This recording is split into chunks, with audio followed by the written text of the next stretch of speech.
นะโมตัสสะภะคะวะโตอะระหะโตสัมมาสัมพุทธัสสะนะโมตัสสะภะคะวะโตอะระหะโตสัมมาสัมพุทธัสสะนะโมตัสสะภะคะวะโตอะระหะโตสัมมาสัมพุทธัสสะพุทธังธัมมังสังฆังนะมัสสามิ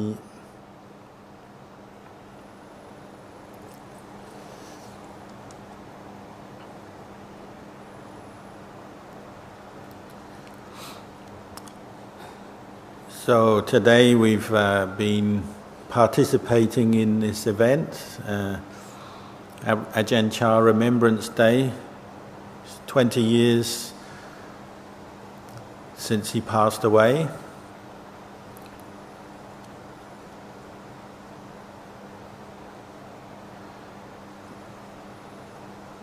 Something that's very praiseworthy. Both those who've come together to organize the event had to give up their time and energy and resources to do that. And for all of those of you who've participated today, giving up your time for the Dhamma, for practicing Dhamma, listening to Dhamma, making offerings, keeping precepts, meditating, and we say making an offering out of your practice. This is an appropriate way to display our gratitude to our teacher by actually offering our efforts in the practice. So I think that's what Ajahn Chah was encouraging through his life, having practiced very sincerely for himself. Sometimes he would say he had to go through great difficulty to bring people the Dhamma that he taught. In fact, sometimes he even had to put his life on the line or his life at stake. As in those early years when he was practicing in the last century, the life of a forest monk living in the jungle, very difficult. The support was minimal,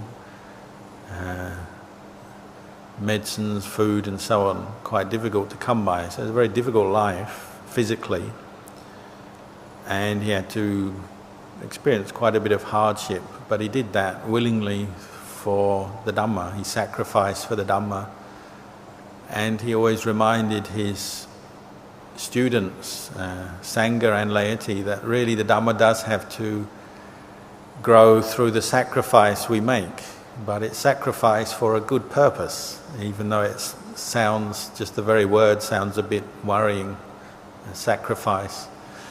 As we make so many sacrifices in life, one more sacrifice sounds like trouble, but it's a worthy sacrifice. And that's the flavour of the Dhamma, giving up to the Dhamma. It's the way he taught, to give up to the Dhamma, to be sincere in our practice, and then you'll get more out of it, whether it's meditation, dana, precepts.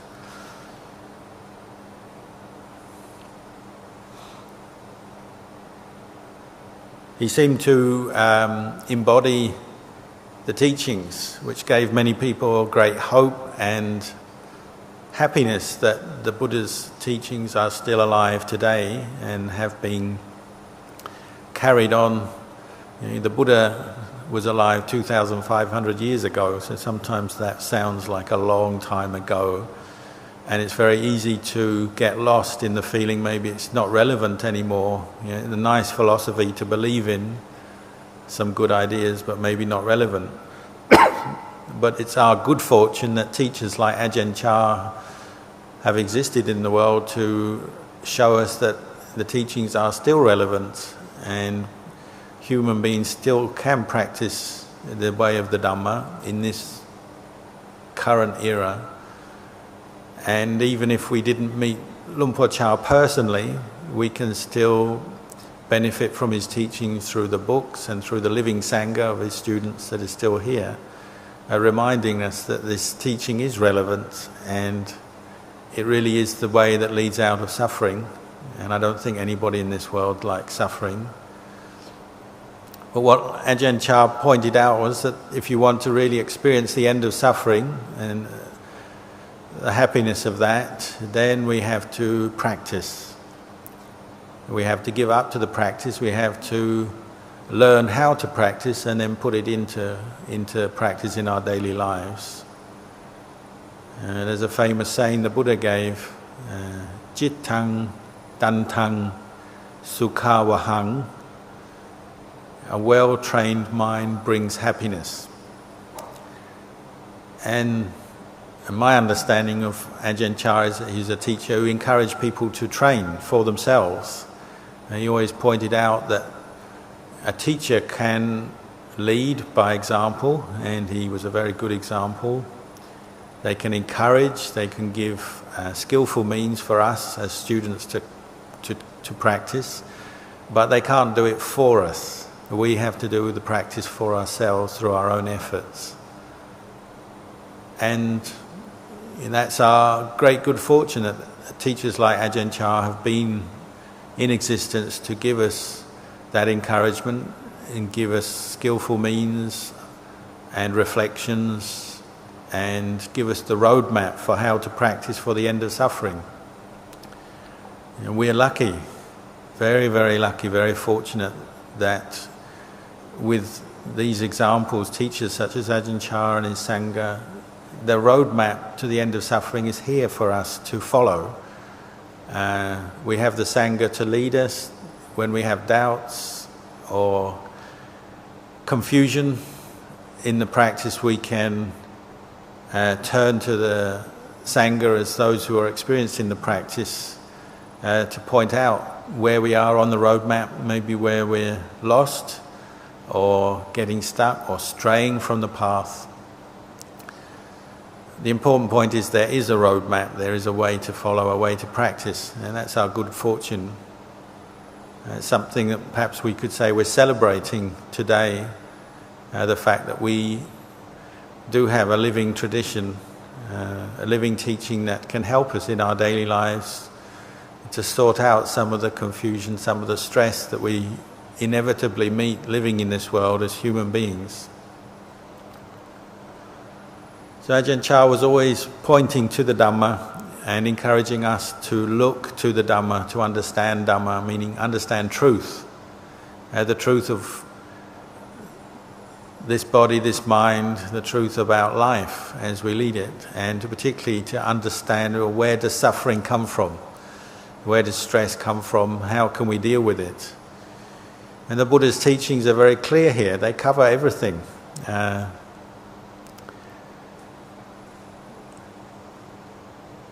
Buddha's teachings give us a very clear way to understand the mind and how to free it from suffering. The Buddha didn't make it very complicated for us. He said you only really need to know and understand 4 things, and most of us can count to 4. So 4 things: suffering, get to know what suffering is, understand suffering and its stress and its nature, get to understand its cause, and having understood, known what the cause of suffering is, well, abandon that, give it up. Experience the end of suffering, the cessation of suffering for oneself in one's own mind. And then to know what the path that leads to the end of suffering is and to follow it. So to know suffering, its cause, the end of suffering, and the path that leads to the end of the suffering. Only 4 things. This is what we're practicing as Buddhists. This is what we're learning about and looking at in our daily lives. And Ajahn Chah, very, very skillful. If you read his books, he's constantly giving us different methods and strategies and reflections on how to do this, where to look, and to look at your own mind. Suffering, the suffering that you can remedy, it arises in your own mind, in your own thinking, in your own experience. Obviously there's a lot of suffering in this world that there's not much we can do about. So it's not like Buddhism gives you some teaching that sort of is a miraculous cure for everything and will solve every bit of suffering in this world. But the suffering we can cure is in our own minds, isn't it? Our own wrong thinking that comes up, takes over the mind, leads to craving and attachment, greed, anger, delusion, and leads to the experience of stress in daily life. This is what we can do something about. And just as we were practicing meditation a few minutes ago, when you learn to develop some inner awareness, the ability to look back at your own mind, you can see where suffering arises, can't you? And you can also see where it ends. And suffering arises and ends in the same place.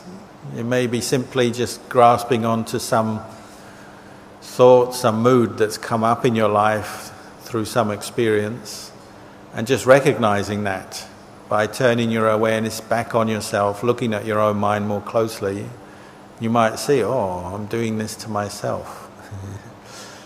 Maybe just some feeling of tension from your physical condition. We have health issues and the aging of this body. Maybe something external, what's going on in our life, in our family life, our work, the pressures of these things living in the world. But where we actually experience suffering and the end of suffering is in our own mind, isn't it? It's in our own consciousness. So that's where we've got to look, and that's where we've got to learn what to do to remove the causes of stress from the mind. How do we do that?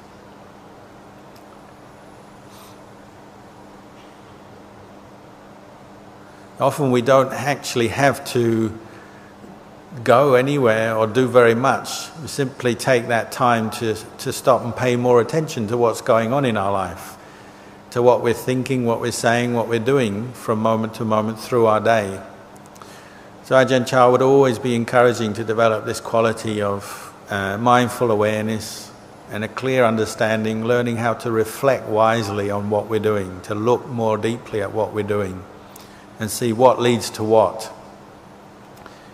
If we do feel we're experiencing some suffering, some unhappiness, or where does it come from? There must be a cause somewhere. These things don't just pop into our minds and our life at random. There's causes, aren't there? And often just the very lack of awareness in itself is the main cause. Or sometimes it's just some wrong view, some wrong thinking we've been caught into that's come up and we haven't seen. So learning to look back and investigate more deeply is very much at the heart of the practice.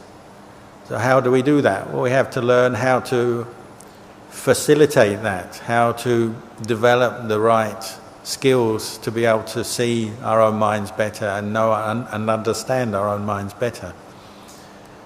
So the basic training that Ajahn Chah encouraged, just like any wise Buddhist teachers since the time of the Buddha, is a very practical and easy to understand pathway for developing the qualities to look after this mind and free it from suffering. So always beginning with just develop a basic sense of generosity and awareness, sensitivity of other people living in this world as well as oneself, and understand the relationship between oneself and others in this world. As we're born into this world as human beings, we tend to have a basic delusion that we're always caught up with our own business, our own body and mind, our own aspirations and ambitions, our own thoughts and desires. But often we don't see how we're relating to the world around us. So the very heart of Buddhist practice always begins with generosity and appreciation that we're not here alone. We couldn't be, could we? Because we've got parents. Nobody comes into this world on their own. We have parents who give us birth, look after us, teach us, bring us up, give us language. If we didn't have language, we wouldn't even be able to hear the Dhamma. So our parents have given us much, and our teachers and many other people have helped us. So the beginning of Dhamma practice is just recognizing that, isn't it? Just realizing, oh, I'm not here alone. There are other people that I depend on that have helped me. And then the next step is, well, what can I do, give back to them? What can I do to support the world, not only for their benefit, but also for my own benefit? You know, if you practice any form of dana, generosity, where you're actually thinking of others as well as yourself, the effect on the mind is it brings oneself a lot of joy, a lot of peace, a lot of happiness and good memories. And obviously we do benefit that which is beneficial for others around us. This is the very heart and the beginning of the Buddhist path, just recognizing that fact that we're not here alone in this world, and that other people matter as well as us, and our relations with other people matter as well. So Ajahn Chah very good at encouraging that, encouraging us to not only see that, but to practice that, you know, to practice dana, to give something back to those that have given to us. To take care with the world around us, our environment, meaning other people in society, and the environment around us, to take care of it, and not to get too caught up in our own selfish desires all the time, but also to see the importance that when we look after other people and the world around us, we're also looking after ourselves. You are nourishing your own mind with very wholesome dhammas, very skillful states of mind, when you take an interest in others and the world around us. So they go hand in hand. The way Ajahn Chah would talk about this, we call it the Brahma Vihara Dhammas, the dwelling place of Brahma. Brahma means those divine beings in heavenly abodes with sense of unconditional kindness, compassion, sympathetic joy and equanimity, and these four qualities that the Buddha and teachers like Ajahn Chah encompass, and very good examples of that. These are qualities to develop in our daily life. You know, the basic attitudes of kindness, compassion, caring for oneself, caring for others, seeing the importance of both, not to be careless or not to neglect the fact that we've been born into this world with a human body and all that it brings with it, a human body, a human mind. You know, this is our great good fortune. And not to be heedless with that birth, but to actually make use of our human birth in the best possible way. We're developing ourselves and doing that which is beneficial for ourselves and for others.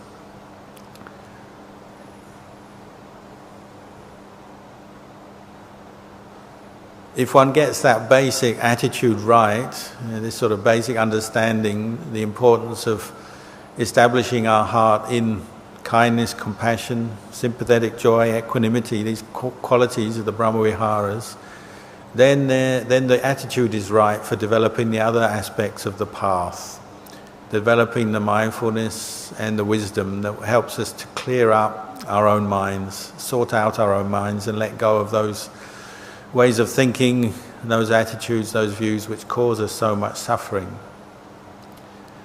One thing leads on to the other. If we nourish our own mind in the right way, well, the results come.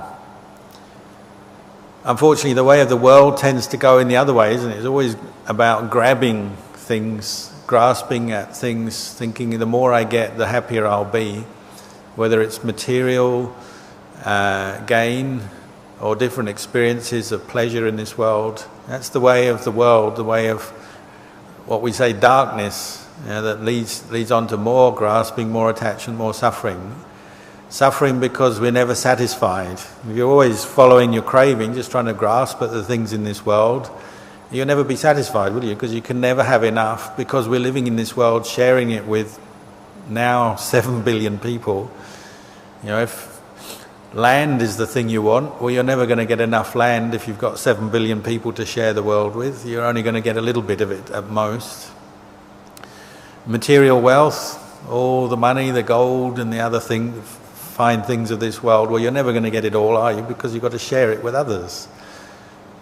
So the way of the world is the way of craving and grasping, and if we haven't seen that, then we tend to just always be dissatisfied, discontent, wanting more, wanting to get more, get better, get ahead of others, get more than others.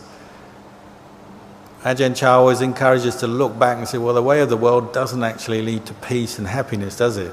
It leads to more discontent, dissatisfaction with what we've got. Even if we've got a lot, it's never enough. We always want more. Whereas the way of Dhamma is going the opposite way. It's the way of enough. Learning to appreciate what we do have. Appreciate this body and mind that we do have. Appreciate the good experiences, the good people we know, the good things of this world that we do have and that we do come in contact with. That's the way of Dhamma. It's the way of having that sense of contentment.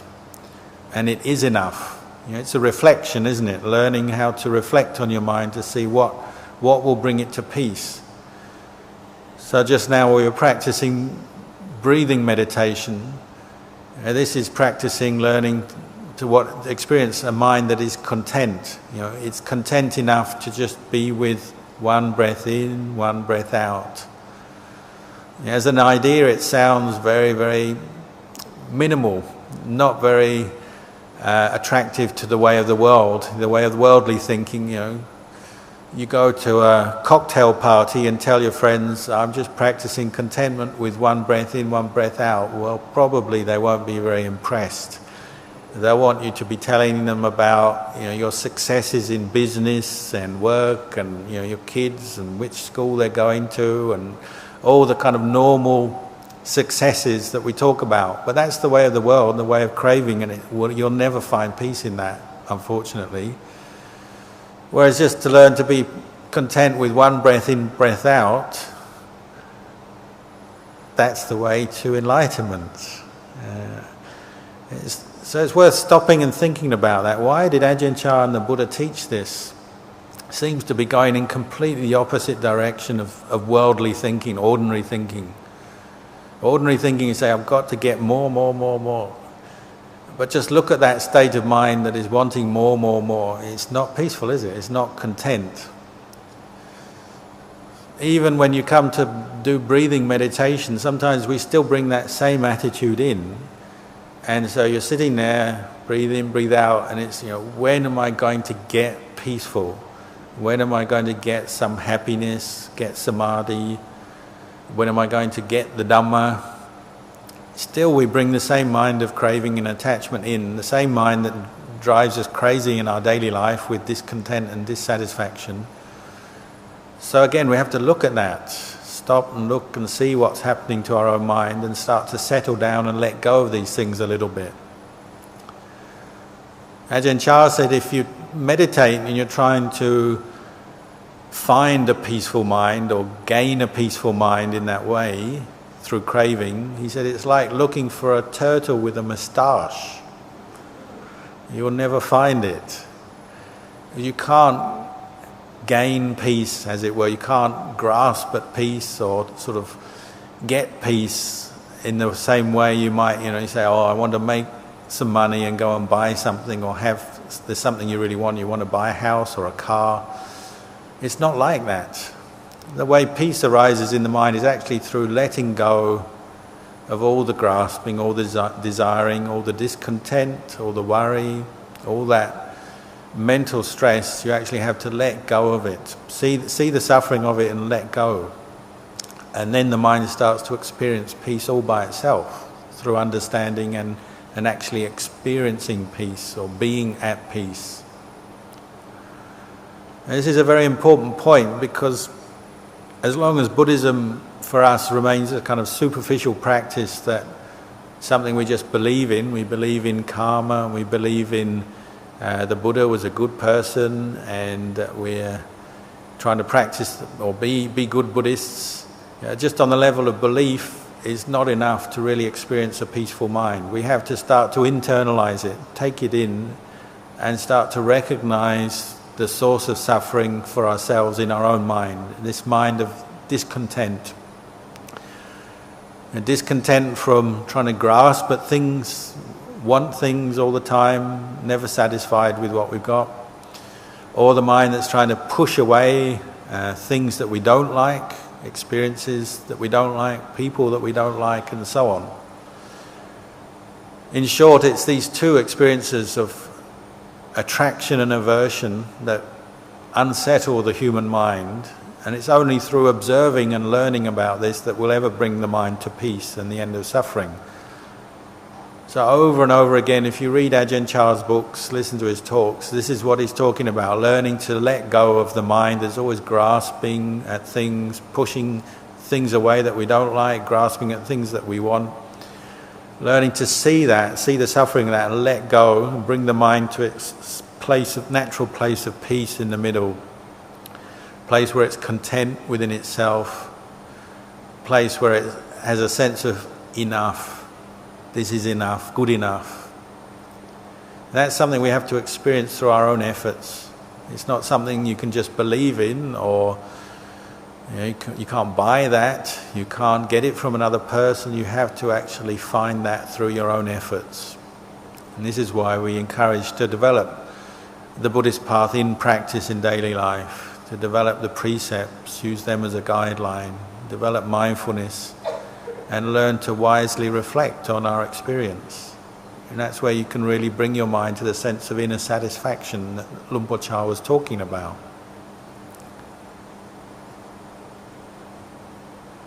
Probably if you've meditated just a few times, you might start to understand what he's talking about. That's how I began my Dhamma practice. Having heard some Dhamma, I went away, joined a meditation group, and started to experience a little bit of the peaceful mind, the mind where it's letting go of all its confusion and grasping and just being more content within itself. And I could see, or every teaching Ajahn Chah gave, it comes out of this kind of inner awareness where you're just learning to be more in touch with your own body and mind as it is in the present moment.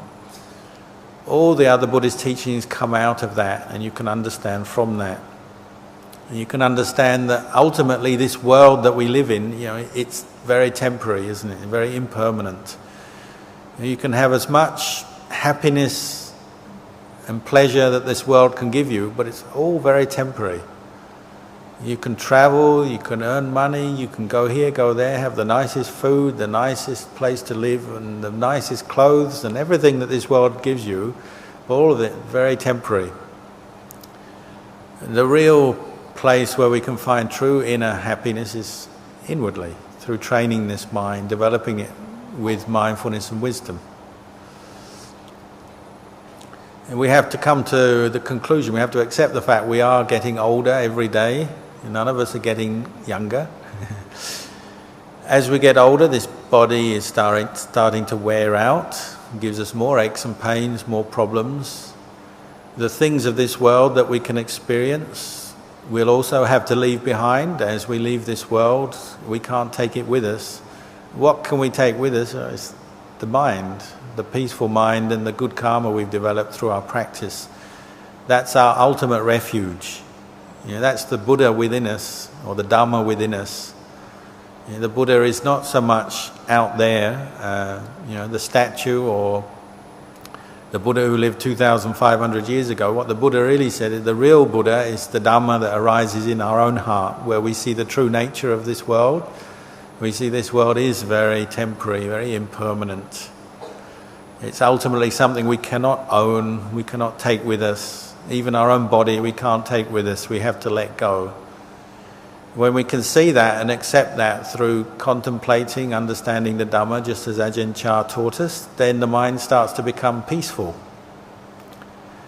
That sense of peace, that's the Buddha arising within, that's the mind that sees the Buddha, sees the Dhamma. One who sees the Dhamma sees the Buddha. Ajahn Chah sometimes would say to people who were feeling sad that they didn't get born in the time of the Buddha, or they'd never been to India, and were thinking somehow they're distant from the Buddha, he'd say, well, the Buddha can only be born in India, is that true? And really the Buddha can be born anywhere, because everybody in this world has the potential for awakening, for understanding Dhamma. So the Buddha can really be born anywhere where somebody is practicing the Dhamma sincerely and bringing their own mind in line with the truth, and the Buddha can arise there. In any country, could be Malaysia, Thailand, Europe, America, anywhere. any time, any place where your mind comes in line with truth, in line with Dhamma, then it comes in line with the Buddha. And as you keep practicing and get more experienced and age a little bit, you'll realize that that's more important than anything else. You know, when you die, you take the Dhamma in your own heart with you. That's your refuge, that's your spiritual wealth that will travel with you into your next life. It's what you brought with you in this life that brought you to this point where you have faith in the Buddha and Dhamma Sangha and you come to practice like this, and it will take you on in the next life to meet with the Buddhist teachings again. Everything else is very, very temporary and impermanent. No real refuge at all. So the more we can practice and bring our minds in line with the Dhamma, the more benefit we'll gain from that, the more we'll benefit other people as well. So today I don't have much time, so I'll probably give you just this much teaching for now. You've had teachings from many other monks and there'll be more teachings to come. So I'll finish off just wishing you all success in your lives, in your Dhamma practice. Give you my anumodana, appreciation for the efforts that you've made in coming here today, to all those who organised the event, all of you for participating in this event, and I hope it may be a cause for your own enlightenment. As Ajahn Chah would say, Nibbanang Pachayo Hotu. May this be a cause for Nibbana, your own enlightenment, for you to experience the end of suffering. And may that come to true fruition, true realization. So I'll just say this much for now and wish you all success and happiness.